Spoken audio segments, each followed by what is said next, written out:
Good evening, everyone. We have some incredible stories for you tonight. The Capitol is in an absolute frothy panic after Senator Al Franken was charged by a radio host with sexual assault, a charge he has since partially admitted to. It went down like this. It was during a 2006 USO tour in Afghanistan. It was good that Franken was actually doing those tours.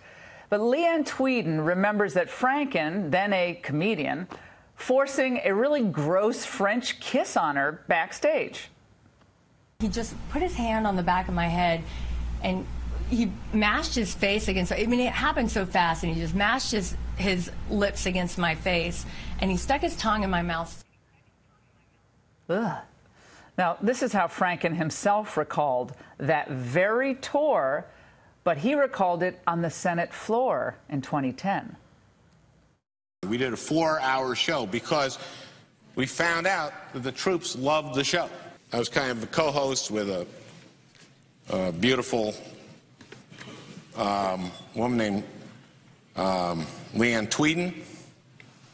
And we do comedy routines, and we'd introduce the music, we'd introduce the cheerleaders. I'd go out and do a monologue. He says a lot as well. On the flight home from that USO tour, Franken groped that beautiful woman when he placed his hands on Ms. Tweeden's chest in pose for this photo. Check it out. Now, Tweeden posted the picture and her story online today, saying that she felt disgusted and violated. Franken responded with this statement.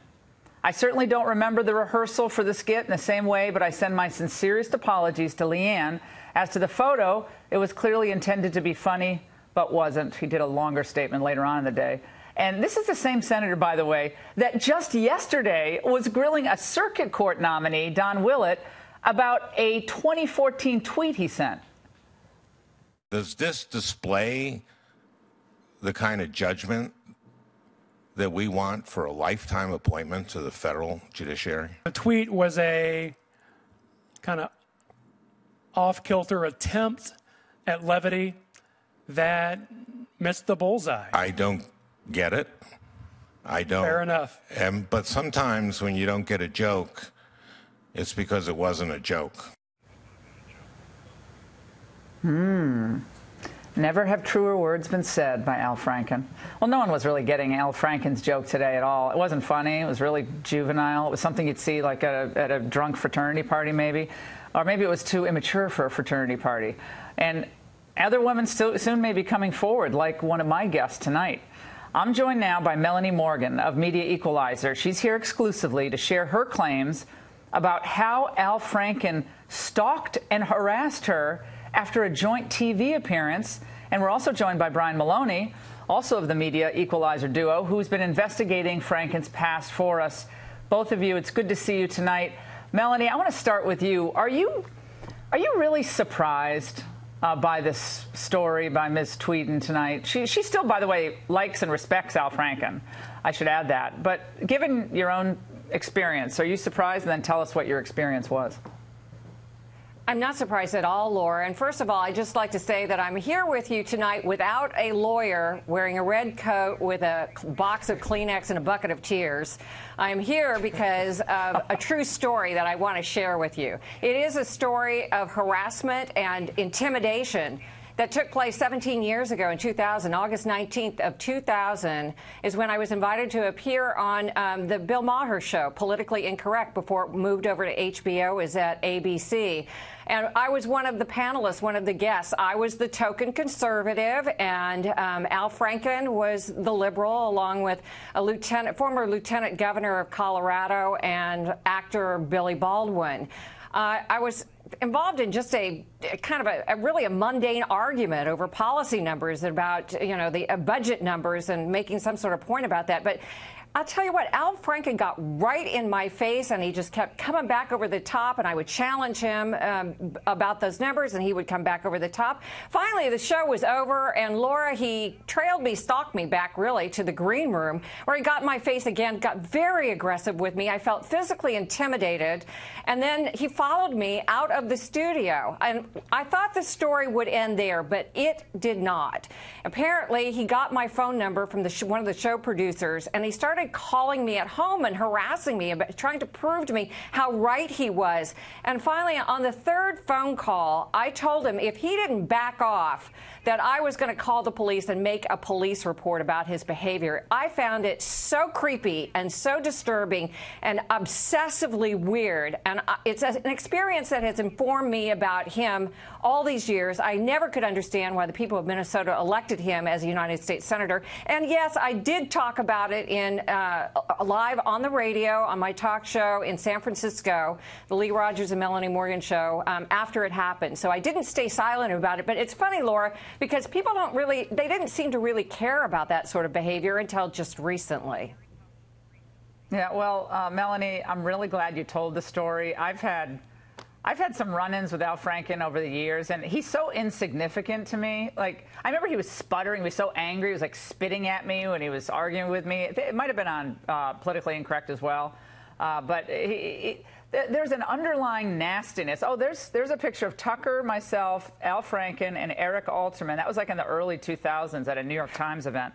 But look, I'm on the end, right? I did not want to go near Al Franken because we got into a really big, bad argument, so I stayed away from him in that particular photo. No thanks, I didn't want it. Brian, I want to go to you because you've been documenting and doing some investigative work today, looking back at some of the things that he's done and said that it makes us not all that surprised that this is where we are tonight. Well, really, I don't know where to begin. I've been writing about Al Franken for over a decade, and I was going back through some of my old stories today, and I couldn't believe it. But there were so many warnings that the Democrats really, why they ever put him forward as a candidate, that they didn't heed. And really, it was amazing because 10 years ago, I wrote that they would be sorry for bringing him forward as a Senate candidate. And it was weird to read that today and see all that come true because essentially, but they built him up. The media built him up. The political class built him up with fluffy coverage, so he never had to worry about being scrutinized in any way. But his actual background is unbelievable. In fact, so much of what he's done hasn't even been mentioned today, and I want to bring up one in particular. He used to write a column for Playboy called Pornorama, and a lot of what was in that column we absolutely cannot talk about here on Fox News tonight, trust me on that. But what I will say, I'll try to make this a PG version or whatever. He talked about his own 12-year-old son doing a report for school on bestiality and how he downloaded visual aids from his computer to show to the class and how amused the students were by this. So that's an example of what was in that column. Then he made a very disgusting, obscene column mention about some of his fantasies that he had about what he wanted women to do. And I will not go any further into it than that, but it was damning right there. So, Brian, what you're pointing to the depravity of the comedy. We've talked about this with Louis C.K. and the most disgusting images that he conjures up in his mind and passes it off as humor, which defines the man, of who the man is. And it doesn't surprise me with Franken either. This is what Casey Hunt of MSNBC said today when they were discussing this issue. Let's listen.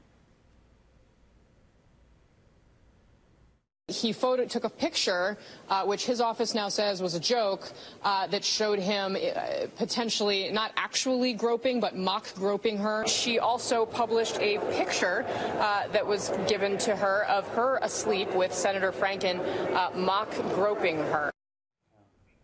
Mock groping her. It's Melanie. It's mock groping her. So I'm sure if that were a conservative senator from, let's say, Alabama, who had a photo mock groping someone, that's how the MSNBC kids would describe it, correct? Absolutely, Laura. You know, people have been talking about this comparison between Roy Moore and Al Franken today, and everybody's weighing in on it. And here's what I have to say. Roy Moore is a candidate for the United States Senate, and Al Franken is a seated United States Senator. I never understood, I've said this before, I didn't understand why people would elect him, but it was a fair election. But now, here's the consequence. All these years later, we know who he was. We knew then, and now people are getting to see, the rest of the country is getting to see who he is as well. I think we have Donald Trump just tweeted about this. I'm trying to pull it up on my phone, but it's not coming. We'll put up the full screen so we can read it. The Al Frankenstein picture is really bad, speaks 1,000 words. Where did his hands go in pictures 2, 3, 4, 5, and 6 while she sleeps? So that's the president always giving us some humorous commentary there. This is something that he said in 1995. Again, we want to paint for the Fox viewers the picture of the whole person over a course of time, not just in this one incident. This is what was said in this New York Magazine article.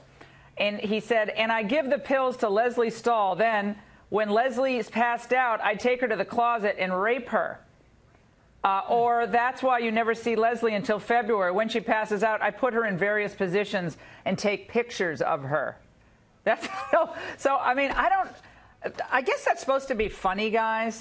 But again, it speaks to the mindset of the man. And I mean, I don't know if the Democrats are going to do anything about this. I guess some of them came out and were disgusted today, but they certainly had a lot more to say about Roy Moore, that's for sure. Melanie and Brian, it's great to have you on tonight. Thank you so much for your work on this. And Melanie, thanks for sharing your story.